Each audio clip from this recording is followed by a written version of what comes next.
Yeah, his income is now 1.5 times as large as Naniwa's just because of that gold-based transfer right there. So DRG is just doing a great job, and if he can just make a few more drones and get a lot of them at his new natural base, which is going to be his third, he's going to be able to produce so quickly. He's going to need a macro hatch very soon as well. Yeah, he'll have a lot of tier 1 units when that hatchery completes, because of course you get so many more minerals. It's great for getting zerglings and roaches and stuff like that. Probably will not be teching as quickly. Naniwa once again pushing out with a couple zealots, more gates on the way. Oh my God, he didn't go to the watchtower. Okay. Oh, he has seen it. Wait. Okay, he knows now. Does have +1 on the way. 4 gates on the way this time instead of 3. No robo as well, so definitely a different build from Naniwa. Probably see a lot of sentries and zealots sent out, and of course that's really good in the early game to pressure Zerg with, but DRG being very smart, making spine crawlers. Yeah, DRG needs to control this position really well. Basically, if we could just follow the road, if he could just control this area around here, it's going to be almost impossible for Naniwa to catch up. Yeah, you can't really go around the other side. It just takes far too long. You get counterattacked, too. A lot of zealots being made right now. 4 roaches on the way, as well as a bunch of lings. All these lings coming out. +1 attack about to finish for Naniwa, and the lings run away right before. And with the roaches there, these zealots actually aren't going to do much. And whoa! Little mistake by Naniwa. But, you know, the zealots will deal a little bit of damage. Unfortunately for him, though, not going to do nearly as much as in the last game. I don't know if Naniwa can get back in this. You know? Let's take a look at the income tab again. Actually, it's starting to balance out a little bit, but... Yeah, Naniwa's been chrono boosting probes quite a bit. Non-stop, which is a good response. Naniwa right now is starting to make some immortals to go against those roaches. Also getting the gases at his natural, but I wonder what he's going to choose to do to push out next. He can't just make a gateway army and push out. It's just not going to work.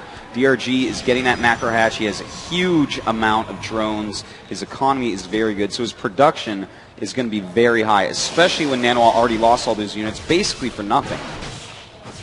Overlord taking some hits here. And honestly, DRG could not be in a better position, guys. He knows everything that's going on the map. So Naniwa adding some more gates right now. He's going to cut probes. Yeah, he's going to go up to 8 gates and a robotics. So we're going to see a lot of sentries, a lot of stalkers, no doubt, as well. And this is basically going to be somewhat all-in-ish. He's going to make some colossi, but he has so many gates now that he cannot make a nexi or any nexuses anywhere on the map while making units. Yeah, this is a good trick that you can do. It was figured out in StarCraft 1, is if you get really behind, just stop making probes, make these additional gateways like this, for instance. You can only support exactly this number of gateways in this instance. And you have to hope that the Zerg is playing more of a balanced game and isn't prepared for the sudden boost of units coming from the Protoss. Yeah, it can be quite dangerous to do, because if DRG kills off the army one time, the game will end. Yeah. That's all he has to do. This game should be under 5 minutes after this, at this point in time. Well, taking out that queen very quickly is Naniwa, getting an observer too, because there are so many creep tumors out there. He has 1 colossi, but has not started Colossus range. Can't really afford it at this point, just going to make as many units as possible. And there was actually creep inside one space. That's good creep spread. As you can see, nice force fields going up the ramp now. Now, with this many sentries, he actually can block off a lot of this area. Naniwa actually is going to get the hatch. Oh, a huge move by Naniwa. I can't believe it. I feel like DRG just gave it to him. Well, you know what? Naniwa has so many sentries right now. He's such a nice little unit combination at an odd time. And look at this. Force field's going up. The Roach is trying to come up, but Naniwa controlling so well. That single Colossus really nullifying the Zerglings. I think DRG was expecting there to be less units. It actually worked. Very nice here.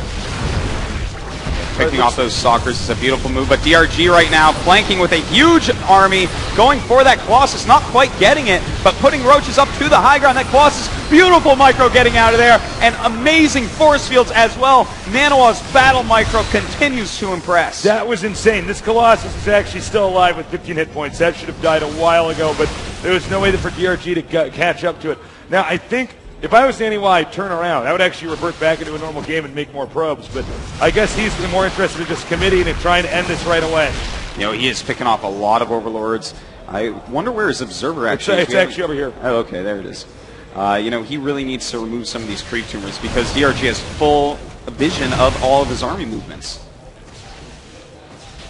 All right, he's now taking out the creep tumors. It looks like he might want to attack right as the third base finishes. I think DRG is going to result to counterattacking and try to pull this army back. I don't know if Naniwa is going to bite them. Well, he might actually be going for a flank as well, going back onto the creep. He can quickly move in. There are a decent amount of units on both sides, but with proper force fielding, I think Naniwa can hold this easily. Oh my God, he's already preemptively making force fields. Using the He can go up the ramp. He's going to go up the ramp here. Beautiful force fields, getting himself into a little nook and cranny. This is such a hard position for DRG.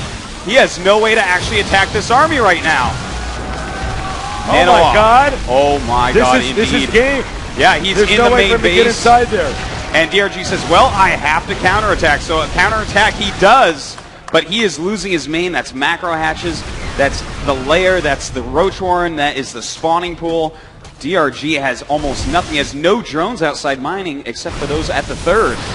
Beautiful force fields yet again, making funnels everywhere for the Zerg's army. Meanwhile, a counterattack over here. This is DRG's absolute last chance. A lot of stalkers being warped in. There are some sentries there as well. He can retreat up the ramp and keep some force fielding up here. Oh, beautiful idea by Naniwa. He's going to give up his only expansion. I am getting chills. That is the perfect decision right now to just hold this ramp. That's all he has to do. Naniwa holding on for dear life while he eliminates the Zerg base. And his army does win in a straight-up fight, so as long as he warps in a few more sentries at home, he can hold off that army indefinitely.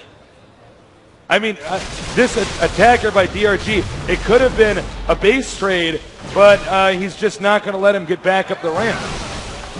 Naniwa right now going back out to the natural base. No drones mining there. The two hatcheries going to be taken out easily. And DRG just making Zerglings right now. He has almost nothing left. The supply 83 to 159. Naniwa is looking invincible. Yeah, Naniwa, I mean, every situation I see this guy get in, he just manages to play perfectly. Here's going to be the final attack. Can DRG pull a rabbit out of his hat? Let's find out now. The answer is no, and GG. Naniwa crushing DRG. What? Guys, give it up for Naniwa. Oh my God.